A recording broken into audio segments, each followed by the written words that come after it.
ग्राम पंचायत की वैधानिक समितियां में आपका स्वागत है।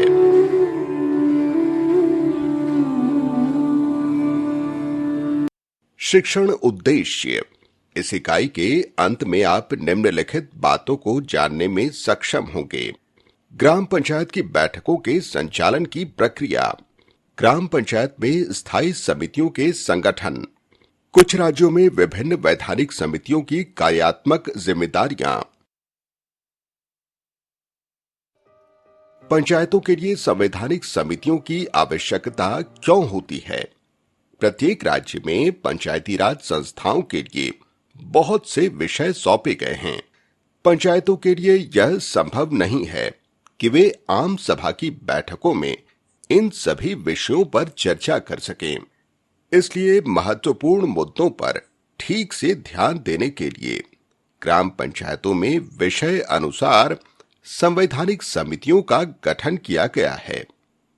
ग्राम पंचायत आम सभा के अलावा हर एक पंचायत को अपनी कई जिम्मेदारियां निभाने के लिए निम्नलिखित स्थायी समितियों का गठन करना होता है। वित्त के लिए स्थायी समिति, आर्थिक विकास एवं योजना के लिए स्थायी समिति, कल्याण एवं सामाजिक न्याय के लिए स्थायी समिति, स्वास्थ्य, पोषण, स्वच्छता और पेयजल के लिए स्थायी समिति, शिक्षा और कौशल विकास के लिए स्थायी समिति, कृषि, वानिकी, जल संभर और संबंधित गतिविधियों के लिए स्थायी समिति। ग्राम सभा और संवैधानिक समितियों की बैठकें निर्णय लेने के लिए महत्वपूर्ण होती हैं। ग्राम पंचायत की आम सभा की बैठकों में निर्णय लिए जाते हैं, जैसे योजनाओं और बजटों की स्वीकृति, विकास की गतिविधियों की प्रगति की समीक्षा की जाती है इत्यादि। ग्राम पंचायत के सभी वार्ड सदस्यों से ग्राम पंचायत की बैठकों का संचालन। ग्राम पंचायतों की बैठकों को सामान्य और विशेष बैठक के रूप में वर्गीकृत किया जाता है। सामान्य बैठक सरपंच द्वारा तय तिथि और समय पर ग्राम पंचायत के कार्यालय में आयोजित ग्राम पंचायत की बैठक की जाती है। विशेष बैठक सरपंच किसी भी समय पंचायत के अधिकांश सदस्यों द्वारा मांग किए जाने पर 1 सप्ताह के भीतर ग्राम पंचायत की विशेष बैठक बुला सकता है। बैठक का एजेंडा और समय सरपंच द्वारा अनुमोदित किया जाएगा। ग्राम पंचायत की बैठकों में चर्चा हेतु विषय पेयजल, स्वच्छता, आवास, आजीविका, स्वास्थ्य और शिक्षा आदि के संबंध में विभिन्न वार्डों और पंचायत के लोगों की जरूरतें, स्थानीय लोगों की जरूरतों को पूरा करने और उनकी समस्याओं को हल करने की रणनीतियां, जीपी की वार्षिक योजना और बजट का अनुमोदन करना, पंचायत की आय संसाधनों को बढ़ाने के तरीके पर विचार करना, वार्षिक योजना, बजट और उसके कार्यान्वयन और उपयोग की समवर्ती समीक्षा, मासिक आय व्यय रिपोर्ट, चलाई जा रही योजनाओं की प्रगति, स्कूलों, आंगनवाड़ी, स्वास्थ्य केंद्रों, सार्वजनिक वितरण प्रणाली की दुकानों आदि संस्थानों के कामकाज, नए कार्यों, योजनाओं का अनुमोदन, ग्राम सभाओं में उठाए गए या पारित किए गए विषय, ग्राम सभा के सदस्यों की शिकायतें और परेशानियां, निरीक्षण और लेखा परीक्षा की रिपोर्ट का अनुपालन, स्थायी समितियों द्वारा उठाए गए मुद्दे। जीपी बैठकें आयोजित करने की प्रक्रिया। बैठक हर महीने कम से कम एक बार अवश्य आयोजित की जानी चाहिए। सामान्य बैठकों के लिए कम से कम 7 दिन पहले लिखित नोटिस दिया जाना चाहिए। विशेष बैठकों के मामले में यह नोटिस कम से कम 3 दिन पहले दिया जाना चाहिए। सभी सदस्यों को बैठक की सूचना दी जानी चाहिए। बैठक के एजेंडे में ये विषय शामिल हो सकते हैं: पिछली बैठक के अनसुलझे मुद्दों के समाधान पर कार्यवाही, योजना और बजट जिन्हें मंजूरी दी जानी हो, चालू योजनाओं की भौतिक और वित्तीय प्रगति की समीक्षा, मासिक आय व्यय रिपोर्ट, निरीक्षण और लेखा परीक्षा के अनुपालन पर चर्चा, स्थायी समितियों द्वारा उठाए गए मुद्दे, कोई अन्य प्रासंगिक मुद्दा। एक सामान्य सभा की बैठक के लिए मौजूदा वार्ड सदस्यों की कुल संख्या का 1/3 या कम से कम 3 सदस्यों को शामिल होना चाहिए। यदि बैठक शुरू होने के निर्धारित समय से 1 घंटा के भीतर कोरम का गठन नहीं किया जाता है, तो मीटिंग को स्थगित कर दिया जाना चाहिए। यदि बैठक स्थगित की जाती है, तो ऐसे मामले में अगली बैठक 7 दिनों के नोटिस के साथ आयोजित की जानी चाहिए। जीपी सचिव द्वारा एक उपस्थित सह बैठक विवरण रजिस्टर रखा जाना चाहिए। उसके बाद बैठक की अध्यक्षता करने वाले सरपंच को बैठक विवरण सत्यापित करने के लिए उस पर तिथि के साथ हस्ताक्षर करना चाहिए। सरपंच को हर संभव रूप में बैठकों को भागीदार पूर्ण बनाना चाहिए। चर्चा किए गए सभी मुद्दों पर अधिक से अधिक सहमति के साथ निर्णय लेना चाहिए। वैचारिक अंतर होने की स्थिति में उस मामले को मतदान के लिए आगे रखना चाहिए और अधिक मत वाले समूह का फैसला ही मान्य होना चाहिए। सरपंच या किसी अन्य सदस्य को किसी सदस्य की अनुपस्थिति में उसकी ओर से मतदान करने की अनुमति नहीं होती है। अपने प्रस्तावों के जरिए ग्राम पंचायत जीपी योजना, बजट, कर तथा शुल्क वसूली पर फैसले, कामों की मंजूरी तथा व्यय अनुमोदन और लाभार्थियों इत्यादि के चयन का अनुमोदन करती है। ग्राम पंचायतों में स्थायी समितियों के संगठन हेतु अपनाई जाने वाली प्रक्रियाएं।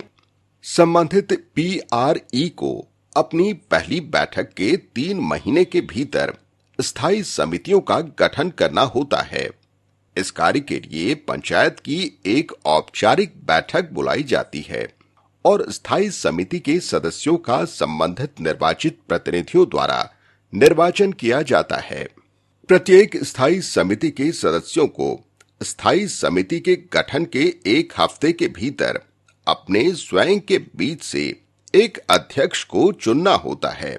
स्थायी वित्त समिति को छोड़कर प्रत्येक स्थायी समिति के अध्यक्ष का निर्वाचन उस स्थायी समिति के सदस्यों के बीच से संपन्न किया जाता है। वित्त तथा नियोजन हेतु स्थायी समिति के सदस्य सरपंच, उप सरपंच तथा अन्य स्थायी समितियों के अध्यक्ष होते हैं। महिला तथा बाल विकास की स्थायी समिति के अध्यक्ष प्रायः एक महिला ही होती है। अपने प्रस्ताव के रूप में स्थायी समिति की अनुशंसाओं को संबंधित स्थायी समितियों के अध्यक्ष द्वारा ग्राम पंचायत के समक्ष प्रस्तुत किया जाता है और ग्राम पंचायत उस पर विचार करती है। स्थायी समिति की बैठकें। प्रत्येक स्थायी समिति हर माह कम से कम 1 बैठक आयोजित करती है। ये बैठकें 2 प्रकार की हो सकती हैं: सामान्य बैठक तथा आपातकालीन बैठक। पंचायत सचिव स्थायी समिति के अध्यक्ष के परामर्श से बैठक आयोजित करता है। बैठक की कार्यवाही के संचालन के लिए कोरम पूरा करने की जरूरत होती है। यदि कोरम पूरा नहीं होता है तो बैठक को स्थगित कर दिया जाता है। स्थायी समिति के अध्यक्ष को बैठक की अध्यक्षता करनी चाहिए। बैठक की उपस्थिति तथा अन्य विवरणों को पंचायत सचिव द्वारा दर्ज किया जाता है। राजस्थान की स्थायी समितियों के कार्य।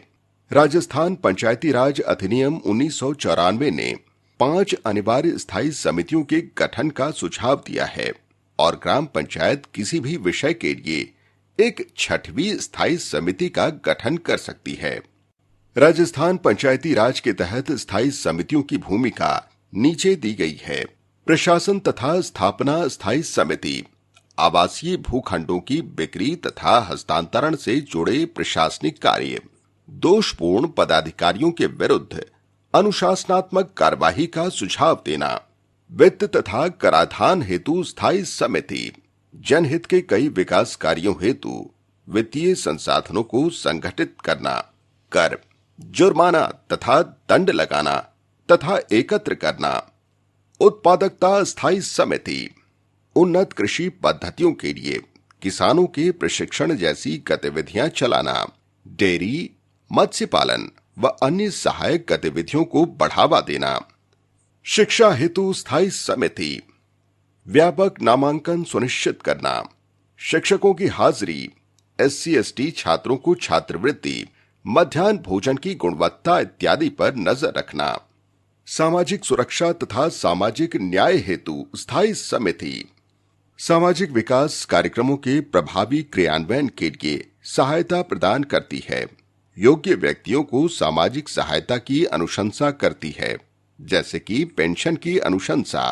ग्रामीण विकास हेतु स्थायी समिति, ग्रामीण विकास के कार्यक्रमों के प्रभावी कार्यान्वयन की सुविधा, जैसे कि मनरेगा, NRLM, स्वच्छ भारत अभियान आदि जैसे विकास कार्यक्रम।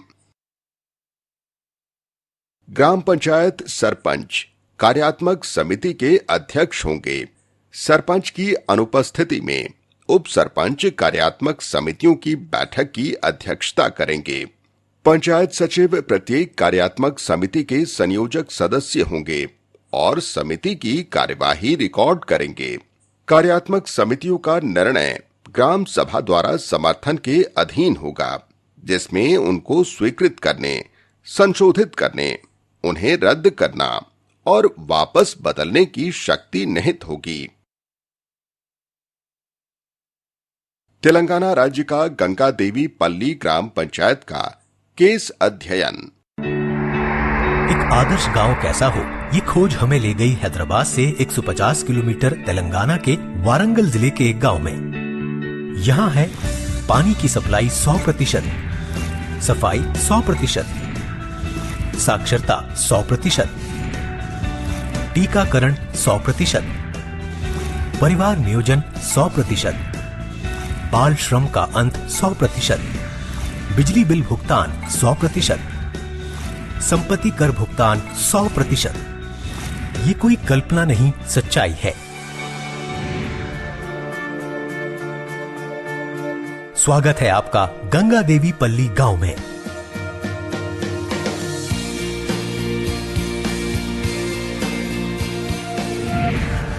गंगा देवी पल्ली की कहानी शुरू होती है उस पहले कदम से जो उठा नशे के खिलाफ।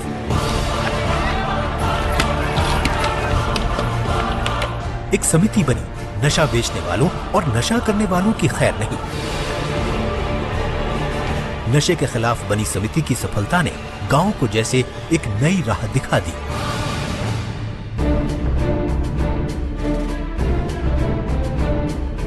गंगा देवी पल्ली में आज करीब 25 समितियां हैं।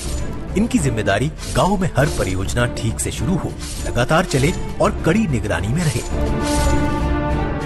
जल समिति ने गांव के सहयोग से एक टैंक बनाया और बनाए कुछ नियम ताकि जल की एक बूंद भी बर्बाद न हो। आज गांव के हर घर में पानी का कनेक्शन है, लेकिन सिर्फ आधे इंच का पाइप ही इस्तेमाल हो सकता है। नल जमीन से 4 फुट की ऊंचाई पर ही लग सकता है। पाइप लगाकर पौधों को पानी देना बिल्कुल नहीं। नियम तोड़ने वाले पर जुर्माना गांव का उसूल। गांव वालों की सहभागिता देख एक प्राइवेट फर्म ने गांव में पानी का फिल्टरेशन प्लांट लगाने की पेशकश की। नतीजा हर घर पहुंचा पीने का शुद्ध जल। 20 लीटर पानी की कीमत 1 रुपया। स्वच्छता समिति ने खुले में शौच की समस्या को समझा। सिर्फ 3 महीने का समय, गांव के हर घर में शौचालय बन गया। किसान विकास समिति का ध्यान किसानों पर केंद्रित है। विशेषज्ञ बुलाए जाते हैं ताकि किसान समझ सकें कि कम खर्च पर बेहतरीन फसल कैसे पाई जाए। पशुओं के इलाज के लिए है खास केंद्र। 35 साल की उम्र तक का कोई दंपत्ति नहीं जिसके 2 से ज्यादा बच्चे हों। इसका श्रेय जाता है गांव की स्वास्थ्य समिति को। स्वास्थ्य कैंप लगाए जाते हैं। यहाँ परिवार नियोजन, मौसमी बीमारियों के इलाज के साथ साथ गांव के हर बच्चे को टीके लगाए जाते हैं। आज गंगा देवी पल्ली में पैदा हुआ हर बच्चा जीवित भी रहता है और स्वस्थ भी।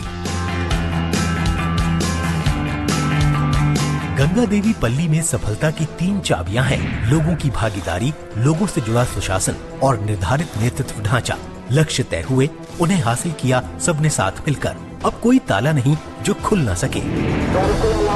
गंगा देवी पल्ली में हर नई परियोजना की घोषणा पूरे गांव में होती है।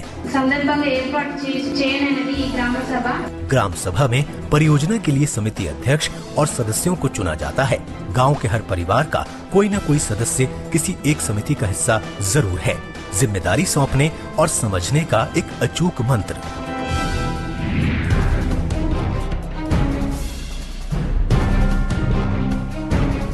गांव की हर समिति के अध्यक्ष जवाबदेह हैं पंचायत के प्रति। गंगा देवी पल्ली के पास आज बहुत से कारण हैं अपने ऊपर गर्व के लिए। पक्की सड़कें, शिक्षा की रोशनी, 50 साल की उम्र तक के हर गांववासी को पढ़ना लिखना सिखाया गया। इस गांव के लोग अब शहरों की तरफ नहीं दौड़ते। महिलाओं के स्व सहायता समूहों ने महिलाओं को दी आत्मनिर्भरता और स्वाभिमान। ताज्जुब नहीं, हर परिवार के पास जमा पूंजी है, बीमा भी है। बीमा के प्रीमियम का नियमित भुगतान यहाँ एक मिसाल है, इसलिए LIC ने इसे घोषित किया बीमा ग्राम।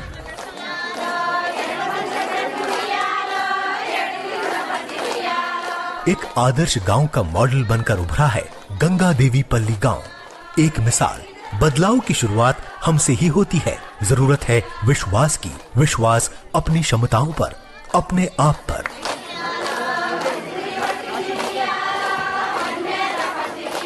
ये उत्सव है आत्मनिर्भरता का।